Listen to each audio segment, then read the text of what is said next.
I read a story in the New York Times that said that at least 27% of Americans are estranged from a member of their own family.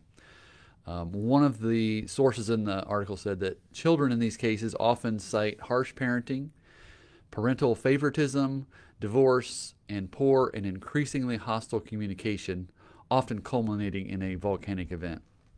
This Sunday, I'm going to talk about from the book of Proverbs about marriages and families. A little bit. Hopefully, we'll gain a little bit of wisdom from that. In a message titled "If Mama Ain't Happy," and you can probably finish the rest of that phrase because all of us have heard that before. Hey, thanks for being here. It's Thursday, August 12th. I don't normally do some jokes on the shorter Thursdays, but I couldn't help it because I had some kids' jokes. It's back to school time. We're talking about parenting and so forth. Anyway, there was a story of a grandfather who caught his granddaughter. He caught her in the act, and he said to her, "Are you eating your little sister's grapes?" And she replied very innocently, "No, I'm helping her share." Hopefully, your kids are that creative and innocent as well, I guess. Parenting tip for you today. We will not get this on Sunday, only here on Word for the World. But if you're feeling guilty about your kids watching too much TV, just mute it, put the subtitles on, boom, they're reading. Exactly. My kids complain that I have the subtitles on anyway because I usually can't hear what they're saying, and I want to be clear anyway. Anyway, your kids will be reading. But let's get back to our limited time today with parenting. You probably have heard the verse Proverbs 22:6, train up a child in the way he should go, and when he is old, he will not depart from it or turn from it. And that verse has been a hoped-for promise to many parents who did the best they could to raise their children. Maybe they turned away, maybe they didn't. But keep in mind that, again, Proverbs is not a promise. It's a most generally, this is the way it will work if you do this. That article that I mentioned earlier said also that it seems to be that there's a generational shift in what constitutes abuse.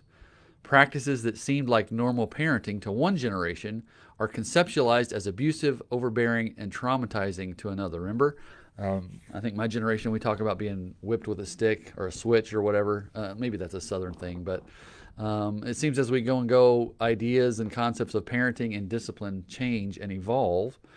And probably some of the techniques that your parents used to discipline you are now considered abuse. The New York Times article kind of went along with that idea that said some of the parents are completely bewildered by what their children remember about their childhood. Be careful that you are not recreating an event. This would be my comment to you. When you're a child, you don't have the emotional maturity to process the anger and all the emotions you experience. And your memories of those events are based on your emotions in that moment as a child. For example, did anyone ever decide that you were going to run away from home as a kid? And I'd be interested to hear if you actually did that. You can tell me that in the comments. But if you're watching this today and you're a child, if think you were damaged by a parent, let me encourage you or admonish you maybe.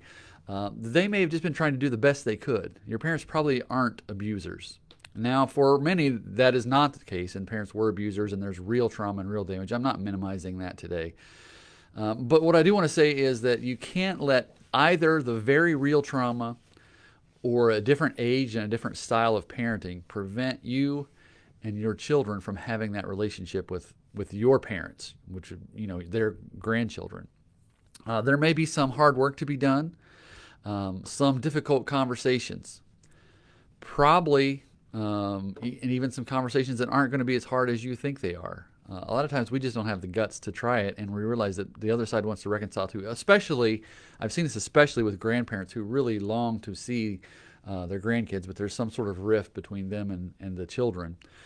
So let me encourage you today, don't cut them off. Talk about those memories. Things that you may remember happening as a child may not be at all how it happened. Our memories are very elusive things, to be honest, and I can give you a great podcast to talk about that. But make the effort to mend the fence. Another verse from Proverbs says this: children's children, grandchildren, are a crown to the aged, and parents are the pride of their children. What a blessing it is for grandparents and grandchildren So you owe it to your parents and to your children, who would be their grandchildren, to try to work this thing out. There's those family relationships that you have always wanted are possible. Some things are easily fixed, others not so much. And if you have a specific situation that you want to talk about, you can contact me through any of the media information in the description for this video. I'd love to help, or even just pray for you, if that's the best I can do. I'm not a licensed therapist, but I've heard a lot of family stories. So that's today's Word for the World. Check in with your parents and grandparents and try to mend those fences. Until then, I'll see you next time. Have a great rest of your week.